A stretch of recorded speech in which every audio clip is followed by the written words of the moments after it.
Un nouveau défi de l'ayatollah Khomeini après les sanctions américaines contre l'Iran. Hassan II répond à Marché, la politique africaine de la France n'est pas néocolonialiste. Socialistes et communistes dans les mairies, une coexistence difficile.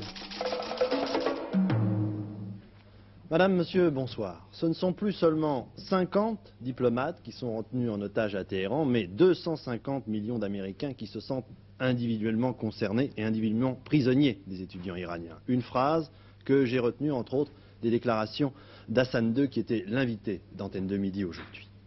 Et c'est sans doute l'une des raisons pour lesquelles le président Carter, qui joue sa place à la tête du pays, a choisi de frapper un grand coup en décidant la nuit dernière de rompre toute relation diplomatique avec l'Iran et d'expulser ses représentants aux États-Unis et d'autre part de cesser toute activité commerciale avec Téhéran. Pour l'instant, la seule réaction iranienne est celle de l'imam Khomeini qui se félicite de cette décision américaine qu'il considère comme une preuve, je le cite, que l'impérialisme américain est désespéré. De Washington, notre correspondant Jacques Séqui. À Washington, les stations locales font du radioguidage dans la grande avenue des ambassades, la Massachusetts, barrée à la circulation. Et dans moins de 11 heures, à minuit, les 15 diplomates iraniens devront avoir quitté Washington. Une mesure d'expulsion approuvée par l'opinion publique qui attendait depuis des semaines un geste particulier de son président. L'ambassade d'Iran est donc isolée du reste de la ville et les diplomates sont surveillés par les agents du FBI qui veulent s'assurer qu'aucun des représentants iraniens n'aura la tentation d'échapper à l'ordre d'expulsion qui touche également les consulats de New York, Chicago, Houston et San Francisco. Aujourd'hui, le chargé d'affaires et ses collaborateurs font leurs valises. Ils ne s'attendaient pas à cette décision. Monsieur Aliaga, le chargé d'affaires, donc, disait dans son dépit avoir été insulté hier soir par le représentant américain qui lui signifiait la rupture des relations diplomatiques entre les deux pays.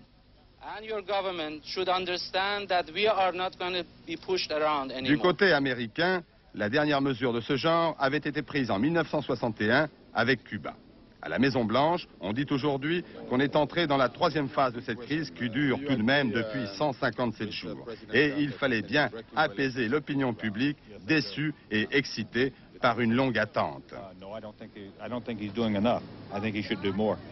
Il est encore trop tôt pour savoir si Carter est en train de redresser la barre, au moment d'ailleurs où il reçoit Anwar el-Sadat pour un dossier lui aussi compliqué, le Proche-Orient. Mais au-delà de ses propres préoccupations électorales, le président américain sait que ses compatriotes sont à bout de patience, ils veulent leurs otages, ils se sentent humiliés, l'idée de la force les démange. L'opération militaire, qui désormais n'est pas exclue, consisterait à bloquer le détroit d'Ormuz. Ce blocus interdirait aux tankers avec leur cargaison de pétrole de faire route vers le Japon ou vers l'Europe, qui seraient, pour un temps, privés en partie de leur pétrole quotidien. Et la question des Américains est celle-ci. Les Européens sont-ils prêts à pareil sacrifice? Sont-ils prêts à se montrer solidaires de l'Amérique? Ici, on n'en est pas tout à fait persuadé. Oui, les États-Unis pourraient bien prendre d'autres sanctions, c'est ce que vient d'annoncer M. Christopher, qui est le secrétaire d'État adjoint aux États-Unis, après avoir constaté les effets produits par les premières qui viennent donc d'être décidées. En effet, tout le monde est à peu près d'accord pour dire que les décisions prises par Washington n'auront véritablement de portée que si elles sont relayées par les alliés de l'Amérique. Pierre-Marie Thiaville. La décision de la Maison-Blanche de rompre les relations commerciales avec Téhéran représente davantage la concrétisation officielle d'un fait déjà accompli qu'une sanction économique. En fait, les États-Unis ne commercent pratiquement plus avec l'Iran depuis l'an dernier. De 300 millions de dollars par mois en 1978, leurs exportations sont tombées à moins de 2 millions par mois dès la fin 1979, en raison notamment du blocage des comptes iraniens dans les banques américaines. Côté énergie, les Américains, depuis plusieurs mois également, se passent du pétrole iranien. Ils consomment celui d'Arabie Saoudite, du Venezuela ou même le leur. Mais ce pétrole iranien existe toujours sur le marché, à la disposition des acheteurs, notamment européens. Les soubresauts de la révolution islamique ont fait baisser la production de moitié.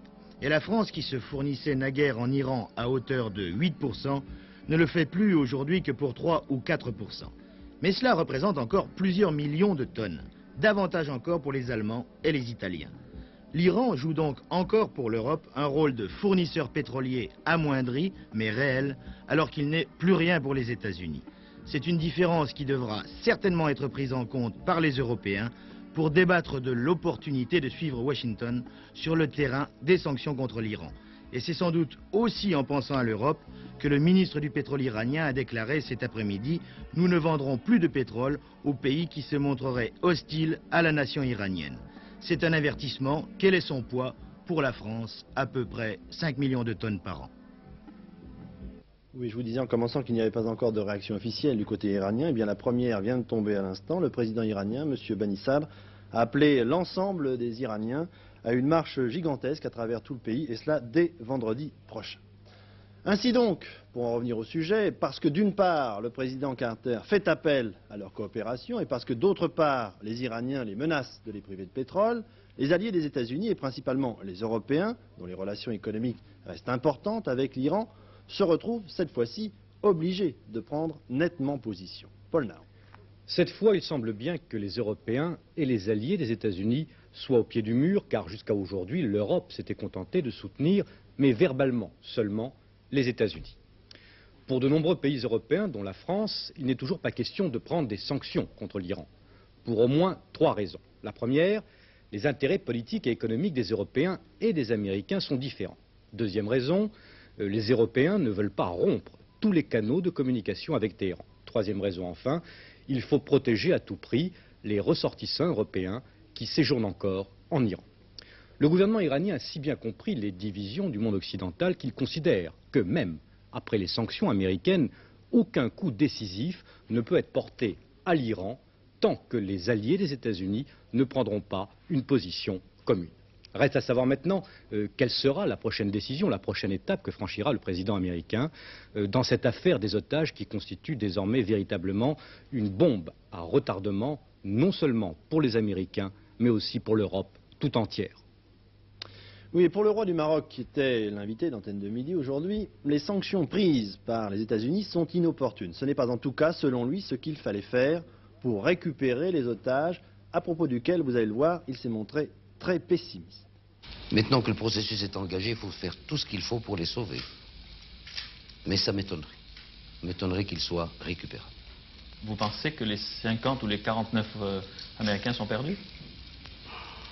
Perdus non, mais je doute qu'on les récupère tous. Autrement dit, la politique de sanctions du président Carter a peut-être trop tardé? Elle a été fragmentée, elle a été à rebound, elle a été en dents de scie. À mon avis, les décisions prises par le président Carter, que je comprends fort bien, sont inopportunes et, à mon point de vue, ne représentent pas la thérapeutique voulue. Si j'avais été les États-Unis, si j'avais eu leur puissance, l'affaire des otages serait déjà terminée depuis fort longtemps. À mon avantage ou pas, je n'en sais rien, mais elle serait déjà terminée et j'aurais repris ma liberté d'action. Parce qu'actuellement, les États-Unis sont pieds et poings liés. L'opinion publique ne pense qu'à ça. Même la campagne électorale se trouve faussée, à mon avis, sur le plan du jugement que doit porter l'électeur sur son choix. Alors aujourd'hui, qu'est-ce qui reste comme solution à M. Carter? Tout c'est de savoir s'il veut les sauver ou sauver l'Amérique. S'il veut sauver l'Amérique, il n'a qu'à laisser faire. S'il veut les sauver, on lui demande une confession, qu'il la fasse. Oui, et le roi Hassan II a encore qualifié d'affabulation, ce sont ses propres termes, les critiques formulées contre la politique africaine de la France. Le souverain a également déclaré qu'il n'avait pas l'impression que la France soit redevenue un pays colonisateur. Les interventions de Paris en Afrique, a-t-il ajouté, ne sont pas plus inopportunes que celles de certains partis communistes européens. Il faisait bien sûr allusion aux déclarations de M. Georges Marchais. Le président égyptien Sadat est arrivé aux États-Unis. C'est l'autre sujet de préoccupation pour le président Carter. M. Sadat est venu pour essayer de trouver une solution au problème de l'autonomie palestinienne dans les territoires occupés. Un problème qui, d'après les accords de Camp David, doit être réglé avant la fin du mois de mai. Mais les discussions s'éternisent et c'est pour cette raison que le président égyptien est venu séparément à Washington discuter.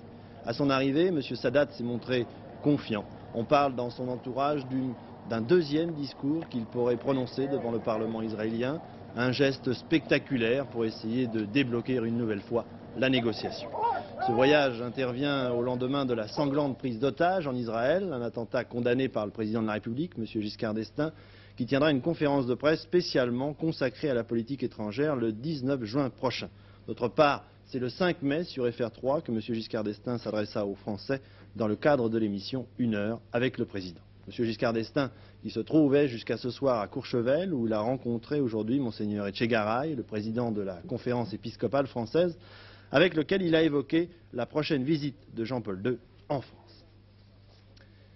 10 000 réfugiés cubains dans les jardins de l'ambassade du Pérou à La Havane. Ce chiffre est le dernier indiqué par l'agence France Presse, un chiffre contesté par le correspondant du journal L'Humanité aujourd'hui, qui parle, lui, de 1500 personnes au plus et d'une opération montée de toutes pièces contre le régime de M. Fidel Castro. Au Tchad, quelques heures avant le cessez-le-feu qui devait intervenir en milieu de journée, les combats faisaient rage. Depuis, aucune autre dépêche n'est tombée pour dire si oui ou non le cessez-le-feu provisoire était bel et bien observé. En France, le Parti socialiste publie aujourd'hui un état des rapports entre les socialistes et les communistes dans les municipalités d'Union de la Gauche. Cette publication intervient au lendemain de la dernière crise ouverte qui s'est soldée dimanche à Brest par la réélection du maire socialiste. Ce document se présente comme un livret scolaire avec des appréciations bonnes ou mauvaises. Le commentaire de Noël Copin. La gauche détient 155 des 220 villes de plus de 30 000 habitants. Au total, 390 villes de plus de 9 000 habitants sont administrées soit par un maire socialiste, soit par un maire communiste. Le document du Parti socialiste porte sur 85 de ces villes. Le bilan apparaît positif dans une large majorité d'entre elles, 70. Dans 33 villes, les relations entre les deux partis de gauche sont considérées par les socialistes comme bonnes. Elles sont même jugées excellentes à La Rochelle et très bonnes à Gray en Haute-Saône. Ailleurs, elles sont satisfaisantes, moyennes ou simplement correctes. Le bilan est négatif dans 15 communes. Les rapports y apparaissent très difficiles, difficiles, très moyens ou moyens avec un refroidissement ces dernières semaines. Ce document n'est accompagné d'aucun commentaire politique, mais voici comment Jean Popren voit la situation pour le Parti socialiste. Nous ne croyons pas à une grave détérioration dans l'ensemble. En tout cas, pour notre part, nous ne ferons rien en ce sens, bien au contraire. Nous sommes pour tout ce qui favorisera l'union des forces populaires aujourd'hui comme hier. Mais il est évident qu'il faut, pour vivre en commun, le respect d'un certain nombre de règles. Et permettez-moi d'ajouter que la campagne formidable déchaînée depuis hier sur cet acte normal, démocratique de la majorité socialiste de Brest, fait malheureusement partie de cette campagne générale depuis des mois du Parti communiste, tout entière tournée contre le Parti socialiste. Le Parti communiste, à partir de l'exemple récent de Brest, fait toujours reposer la responsabilité des ruptures sur le Parti socialiste, mais il souhaite que l'union soit maintenue. Nous pensons qu'il s'agit là de la mise en cause des accords municipaux passés en 1977, qui sont la conséquence de la stratégie politique du Parti socialiste, qui a commencé par considérer le programme commun comme un carcan et qui considère aujourd'hui les municipalités d'union comme des carcans. On veut casser l'union au niveau municipal. Aujourd'hui, les socialistes font un bilan plutôt satisfaisant de 3 ans de gestion. Quel serait votre bilan? Eh bien, je dirais d'abord que si le Parti socialiste déclare de telles choses, c'est pour cacher justement ces pratiques des maires socialistes. Et à notre avis, ce bilan aurait dû être positif partout. Élues en 1977, les municipalités sont à la moitié de leur parcours. Prochaines élections, 1983, ce sera aussi en principe l'année des élections législatives. D'ici là, il y aura eu les présidentielles. Le sort des municipalités de gauche dépendra beaucoup du climat de ces consultations nationales. La chambre d'accusation de la Cour d'appel de Paris examinera le 26 avril prochain le dossier de l'affaire de Breuil et fixera en même temps la date du procès en assises. Parallèlement, elle étudiera la demande de supplément d'informations déposée par la famille de la victime après les révélations du Canard enchaîné. Aujourd'hui, on attendait de nouveaux développements dans cette affaire. Sur place, au Palais de Justice, François Cornet. On attendait aujourd'hui au Palais de Justice de Paris des éclaircissements du juge Floch, chargé en son temps de l'instruction de l'affaire de Breuil, sur les confidences verbales que lui aurait faites Jean Ducret, au moment des faits, le directeur de la police judiciaire. Ce soir, on est un peu déçus. En fait, Guy Floch n'a pas dit grand-chose. Il a simplement dit qu'il avait des déclarations à faire, mais qu'il les réservait au magistrat instructeur si la chambre d'accusation décidait un supplément d'information dans la suite de cette affaire. Il y a peut-être une phrase qui en dit long, car il faut savoir lire entre les lignes. Le juge Floch a dit qu'il avait suivi avec beaucoup d'intérêt et avec beaucoup d'attention les déclarations des uns et des autres. Et en fait, il semble que le juge Floch ne soit pas du tout d'accord avec M. Ducrel. Alors, est-ce que oui ou non M. Ducrel l'avait prévenu? Il faudra attendre pour en savoir plus. Quant à Michel Poniatowski, le ministre de l'Intérieur, à l'époque des faits, il a déclaré aujourd'hui qu'il n'avait pas été tenu au courant de cette affaire. Je n'ai jamais ni vu, ni lu un document, une note, une information, et aucune information n'a été portée à ma connaissance dans ce domaine. Oui, il y a un certain nombre de questions qui sont posées actuellement dans la presse. On parle notamment de vos relations avec M. de Broglie. Est-ce que vous l'avez rencontré dans les semaines, dans les mois qui ont précédé sa mort de décembre 1976? Alors, pendant que j'étais ministre de la Santé, de la Sécurité sociale, ministre d'État et de l'Intérieur, c'est-à-dire pendant plus de 4 ans, je n'ai jamais rencontré M. de Broglie qu'une seule fois. Je crois bien que c'était fin 1975, où il est venu me demander une subvention pour un village de sa circonscription. En dehors de cela, je ne l'ai jamais rencontré. Alors, cette affaire, n'est-ce pas, entraîne une espèce de montage politique. Et on va essayer de faire croire que j'ai rencontré M. de Broglie à dîner au mois de décembre 1976. On va même préciser que c'est-à-dire quelques jours avant sa mort. Oui. On va même préciser que j'ai été au château de Broglie le 8 décembre examiner des archives. Ceci est totalement, absolument et intégralement faux. Le groupe Action Directe revendique aujourd'hui le sabotage des ordinateurs de la société Philips de Toulouse. C'est par un message téléphonique à l'agence France Presse que le groupe a fait cette annonce 48 heures après l'attentat. Pierre Fouque. C'est dans la nuit de samedi à dimanche que les saboteurs ont opéré, brûlant les programmes d'ordinateur et les fiches magnétiques et endommageant certaines pièces des appareils. Un travail de professionnel selon le directeur de la société. Ce matin, le sabotage était revendiqué par le groupe Action Directe par téléphone à l'AFP. Ce que nous avons découvert dans les locaux de Philips Informatique était destiné à la Défense nationale et au SDEC et sera divulgué prochainement et publiquement dans les jours qui vont suivre, précise le communiqué.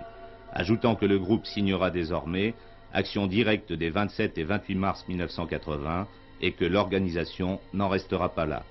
Après le coup de filet du 28 mars, 15 des 19 personnes arrêtées ont été inculpées par le juge d'instruction à la Cour de sûreté de l'État d'attentat par explosif, tentative de meurtre et association de malfaiteurs. Ces chefs d'accusation sont en relation avec une entreprise consistant ou tendant à substituer une autorité illégale à l'autorité de l'État. Par leurs récentes actions, le groupe prouverait donc sa possibilité d'agir malgré les arrestations du 28 mars dernier. Donc vous venez de l'entendre, ce soir, la Cour de sûreté de l'État a été saisie du dossier de cette affaire, de cet attentat de samedi à Toulouse. Le CNPF est favorable à une participation des cadres au conseil d'administration. C'est une des phrases à retenir de l'interview de M. Sérac au quotidien Rhône-Alpes qui doit sortir demain. M. Sérac est également favorable au développement de l'actionnariat dans l'entreprise, développement qui va être discuté par les députés très prochainement à l'occasion de cette session de printemps. 12 millions de devises et de bijoux, c'est le butin du cambriolage de l'hôtel Cannes Palace, à Cannes justement, la nuit dernière. Les voleurs ont tout simplement, en profitant de l'obscurité, emporté les 25 coffres dans lesquels étaient déposés l'argent et les valeurs des clients de l'hôtel.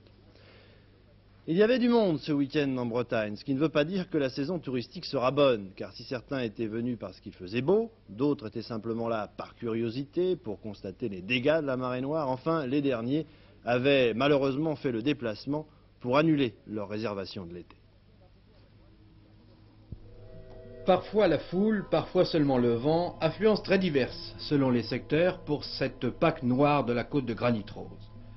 Et dans certaines rues embouteillées, dans certains restaurants, pendant 3 jours, on a même retrouvé la cohue des week-ends pascals des années 60. Mais en fait, de ces jours, les amoureux, les estivants et les habitants de la Bretagne étaient venus parfois de fort loin pour constater l'épaisseur et l'étendue des dégâts. Ce pèlerinage était donc autant de la curiosité que de la solidarité avec les sinistrés de Trégastel et de Ploumanac, rebaptisés au goudron, Trégasoil et Ploumazout. Côté hôtellerie et restauration, la situation n'est pas brillante malgré les apparences de ce dernier week-end. Si quelques réservations supplémentaires sont enregistrées, on commence à noter des annulations de location pour cet été, comme après la Moco Cadiz. Pour l'immédiat, certains professionnels du tourisme considèrent déjà ce printemps comme une saison complètement ratée et 1980 sera une année catastrophe si le décor n'est pas à nouveau breton, au moins en juillet.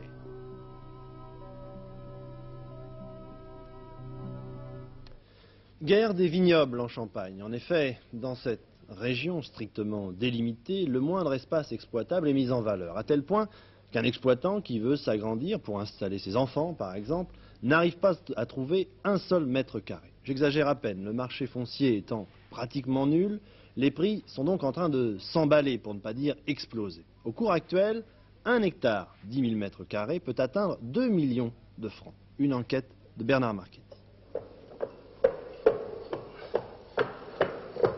Cet homme travaille 8 heures sous terre comme dans une mine. Et la Champagne, en effet, est une mine d'or. 184 millions de ces bouteilles ont été vendues en 1979. Valeur plus de 5 milliards de francs lourds, soit l'équivalent du budget de la jeunesse et des sports, plus celui de la recherche scientifique. À la base de ce pactole, un vignoble champenois étriqué, plus petit que celui de la Corse. Et la prospérité de la Champagne est due à une politique de qualité, de prestige, d'une organisation très poussée entre le vignoble et le négoce qui est essentielle, et elle s'appuie absolument sur une loi foncière qui est la loi de 1927. Cette loi délimite individuellement tous les terrains qui sont susceptibles d'être plantés en vigne appellation Champagne. Il y a actuellement 24 300 hectares plantés. Il en reste à peine 5 000 hectares à planter. Par conséquent, nous arrivons à la fin, nous voyons la fin de l'extension du vignoble champenois. Et en conséquence, les prix des terres à vignes ou des vignes elles-mêmes connaissent un emballement et les prix ne sont absolument pas justifiés sur le plan économique. Ceux qui ont des vignes les gardent, sauf en cas de force majeure. C'est rare, c'est donc cher. Même si la SAFER, Société d'aménagement foncier, qui a priorité d'achat, a le pouvoir d'imposer un prix plus raisonnable. La SAFER contrôle pour l'ensemble très bien le marché. Les prix sont, disons, variables suivant les crus. Ici, nous sommes dans les grands crus, donc il y a des prix qui sont tout de même plus cotés. Dites-moi un chiffre. Les prix normaux se situent autour de 800 000, 900 000, suivant l'état des vignes, suivant le lieu-dit, si vous voulez. 90 millions anciens l'hectare. Oui, oui. Alors que les prix moyens en Champagne, il ressort d'une étude que nous avons faite en 1979 à la SAFER, le prix moyen doit ressortir à 410 000 francs au niveau de Global Champagne. C'est un viticulteur qui exploite 46h54. On contrôle les prix déclarés, mais il y a des dessous de table. Et de plus, dans le cas d'une vente judiciaire, la SAFER perd ses droits. Alors ça peut devenir un stratagème fructueux. C'est très simple. Imaginez que vous ayez une parcelle de vigne, vous souhaitez en sortir le bon prix. Eh bien, vous me vendez non pas quelques arts de votre vigne, telle ou telle partie de la parcelle, mais vous me vendez la moitié des droits indivis sur cette parcelle-là, c'est-à-dire quelque chose qui n'est pas matériel. On s'entend bien, vous me les vendez, et quelques années après, il se trouve, en restant très bons amis, qu'on ne s'entende plus. Et que fait-on? Vous savez très bien que nul n'est tenu de rester dans l'indivision. Donc dans ces cas-là, c'est très simple, on demande la vente judiciaire. Et la SAFER n'a plus qu'un droit, celui de racheter à prix égal, c'est-à-dire hors de prix, et donc elle renonce.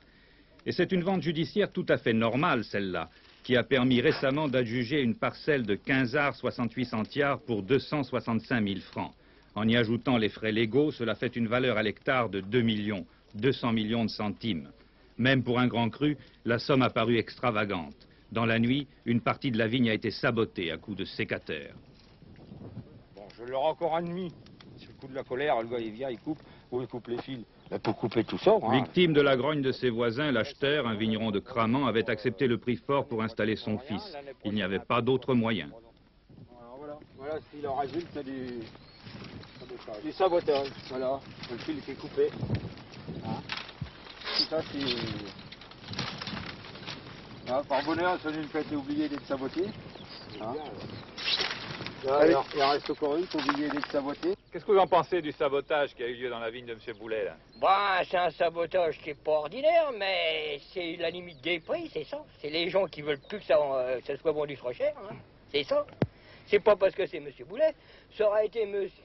Ensic ou M. Attel, Ça aurait été fait exactement pareil. Ce qui compte, c'est pour les successions. Les gens en ont marre. On est toujours en train de faire des donations. C'était le prix. Après, c'est l'enregistrement qui vient vous emmerder. Bah, vous dites que c'est bien, alors vous trouvez ça... C'est pas bien, mais c'est une limite. Alors, autoriser l'extension du vignoble éclaircirait peut-être l'avenir en Champagne, même si, pour le moment, ça tourne. Sport, vous allez le voir sur ces images, c'est un équipier de Bernard Hinault, Raymond Villeniane, qui a gagné la traditionnelle course cycliste professionnelle Paris-Vimoutier, autrement dit Paris-Camembert. Nous allons voir sur ces images l'arrivée de cette course et donc la victoire de Raymond Villeniane, équipier de Bernard Hinault, qui gagne au sprint.